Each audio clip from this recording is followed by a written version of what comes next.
Okay, what I'm going to do here is take the top heat spreader off my Ivy Bridge processor to replace with my own thermal paste because I'm just getting really bad temperatures. Right now the computer is running Prime 95 stress test, and you can see that one of the core is almost at 100 degrees, and you can also see that the difference between the top and the bottom core is over 30 degrees. This is an IR gun, and it's showing ambient temperatures are around 26, 27 degrees. Okay, now these bad temperatures aren't because I have bad mounts on my CPU cooler, because I actually mounted it several times and I tested at many different voltages, and it's consistently showing bad results. You can see here. Okay, and I was planning to overclock this processor to around 4.5 gigahertz, but the temperatures got too high, and I'm actually undervolting it right now to reduce the temperature. So right now it's only running about 4 gigahertz. Okay, so I'm gonna take all this hardware apart and do the mod right now.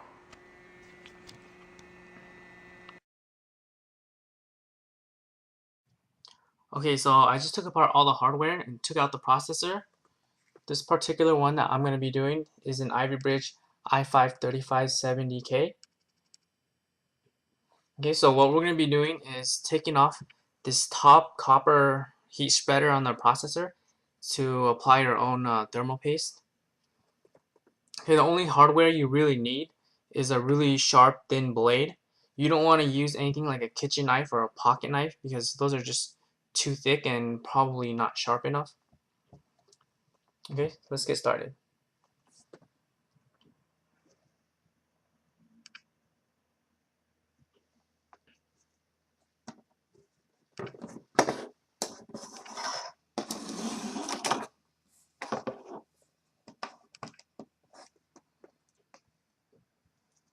Okay, what you want to do is take the blade and slide it in between the top heatsink and the PCB.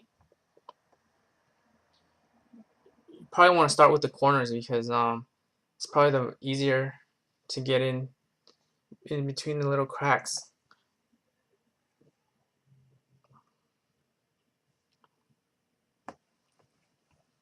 Well, a little safety tip first. Before we actually really start, you want to discharge yourself of any static electricity, because on the bottom here you can see some really small and sensitive capacitors.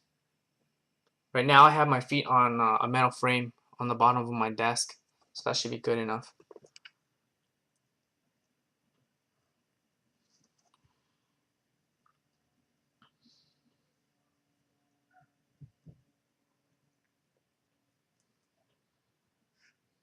And when you push the blade in, make sure it's perfectly flat, because you don't want to dig the sharp blade into the PCB because there's little small traces that you can cut into.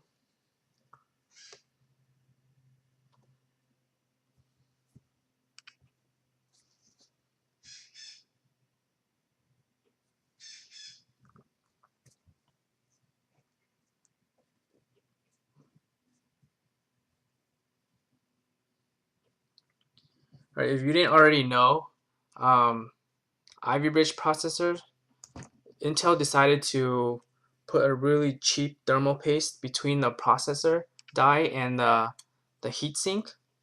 So that's why there's such bad temperatures.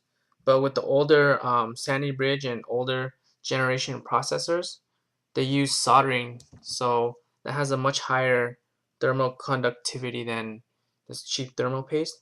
So that's why we're doing this.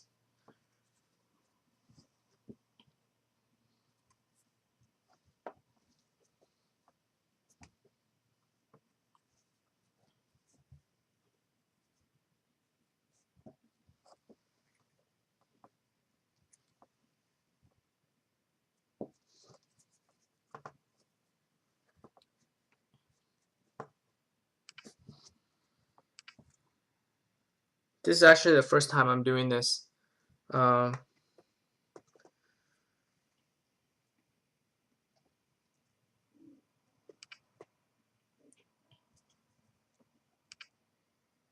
and also when you slide it in there, you might want to be careful because since there's a little bit of thickness to the blade, it kind of bends the PCB. I don't know if you can see it here,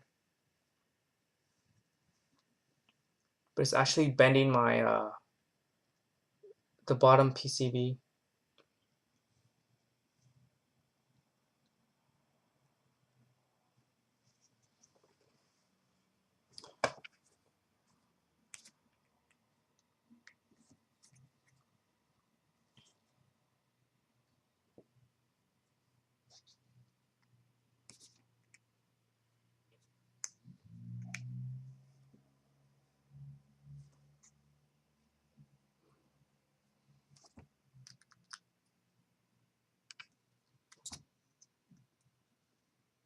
All right, I got all my corners, and after you do the corners, what you can do is you put the blade in, and you can just cut along the whole edges like this, or you can wiggle it around, whatever is easier.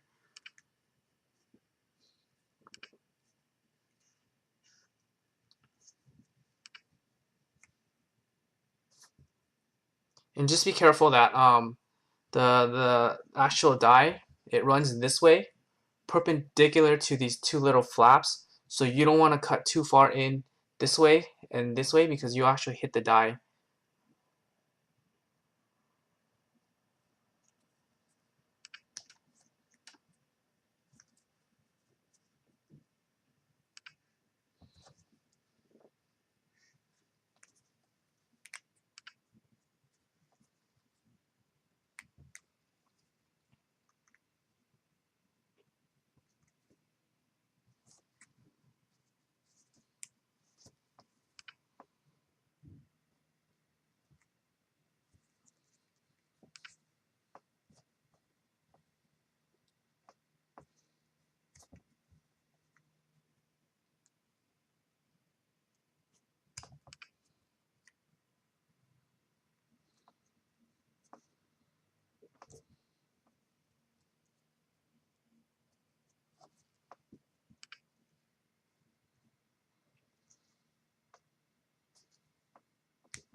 Alright, this side is done.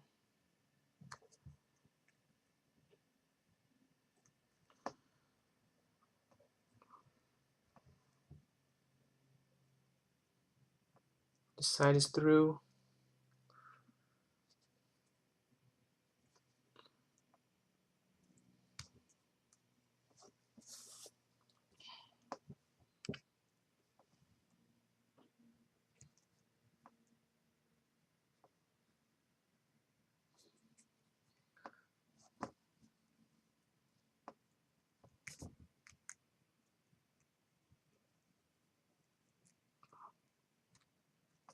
Okay.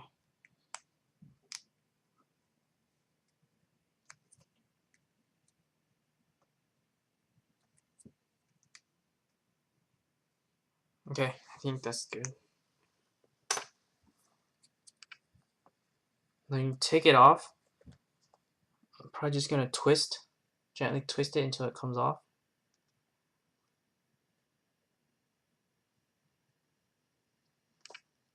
Okay, there it is.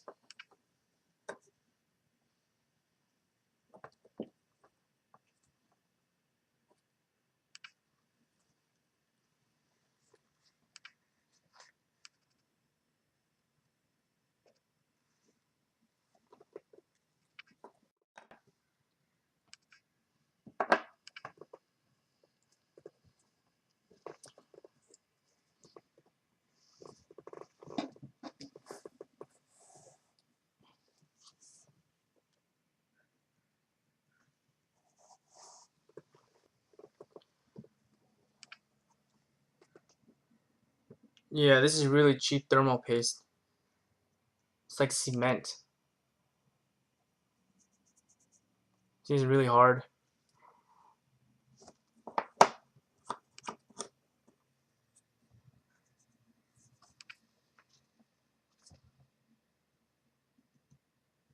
Okay, so you can just wipe it off.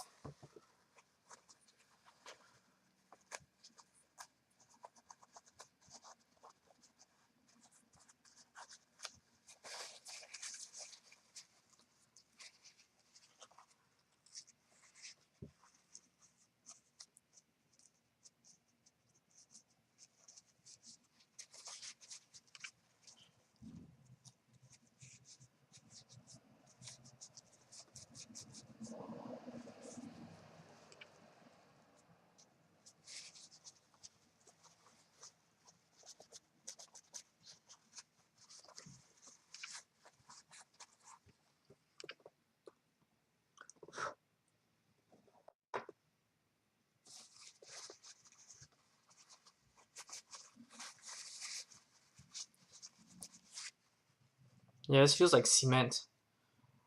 See?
Okay, next, you probably want to clear all this little black stuff, this old glue that they used, because you don't need this anymore.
There, it's done.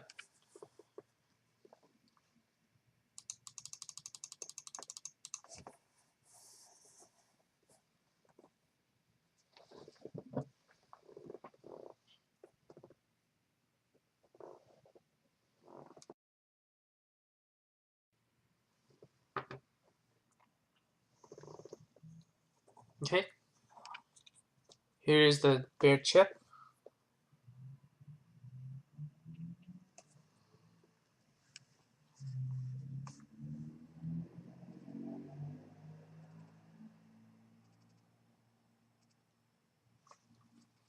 Now, we're gonna put thermal paste on it.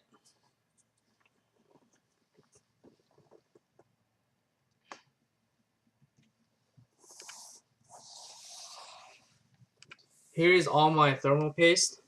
I used up most of my I used up all my good ones already. So the next best one is probably let's see, IC Diamond. But then since I know this one scratches the CPU die since it's made of diamond, I'm probably not gonna use that one. I guess I'll use MX2 instead.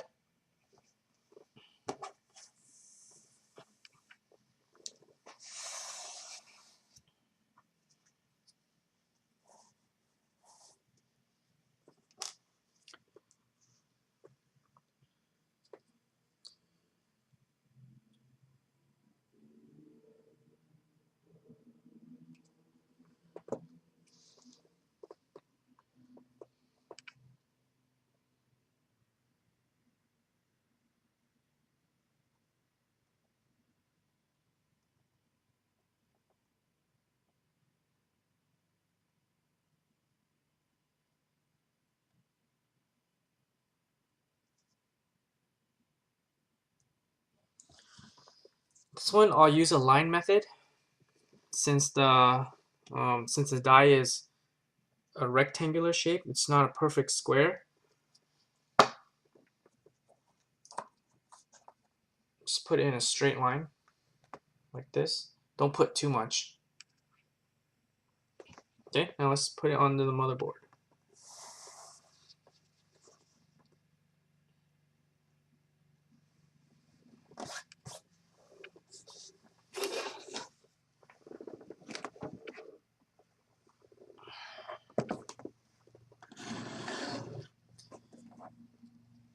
This is my Asus Maximus 5 Genie.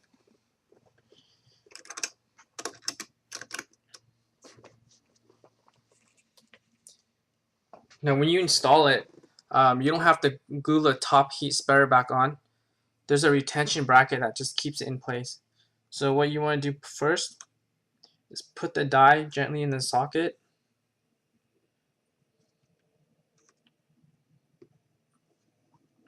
Okay.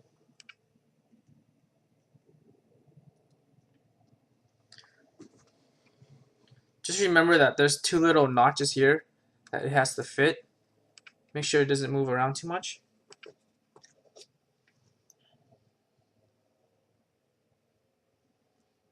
And when you put it back, the little heat spreader has a little notch right here.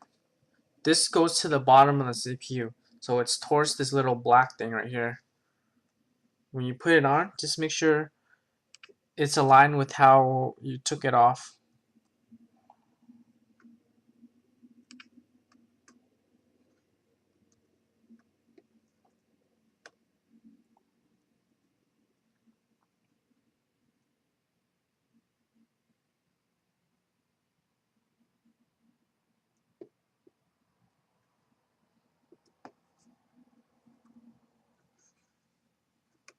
Make sure it's straight.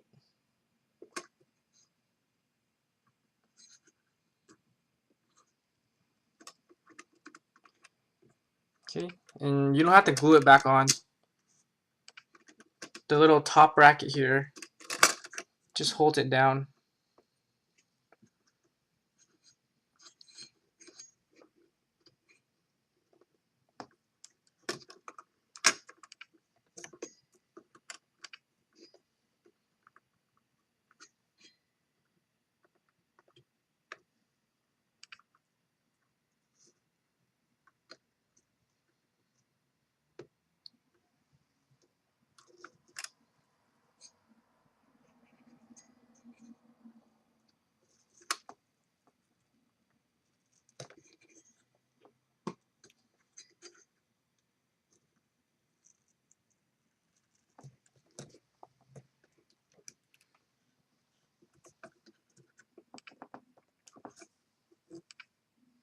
Okay, that should be good. Alright, let's install everything and see what those results. I just assembled everything. All the hardware and the BIOS settings are exactly the same.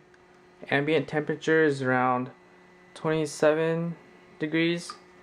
It's still running Prime 95 stress test, and you can see the results right here. You can see that this top core right here, it had a dramatic decrease in temperature, but what's more important is that all the cores has a very consistent temperature. They're all around the same. You can see the max temperatures right here. It's still running 4 gigahertz. And here's a comparison if you don't remember.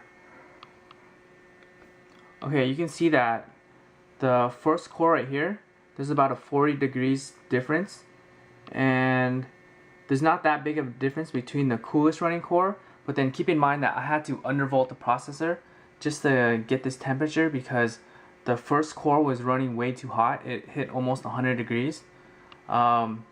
I shouldn't even have to do that in the first place, which leads me to believe that I had a defective processor, but this mod seemed to fix that problem. Okay. The practical application of this is you can get a higher max overclock, or you can turn down your fans, which result in a more quiet computer. Okay, so I'm pretty happy with my results, and I hope this helps.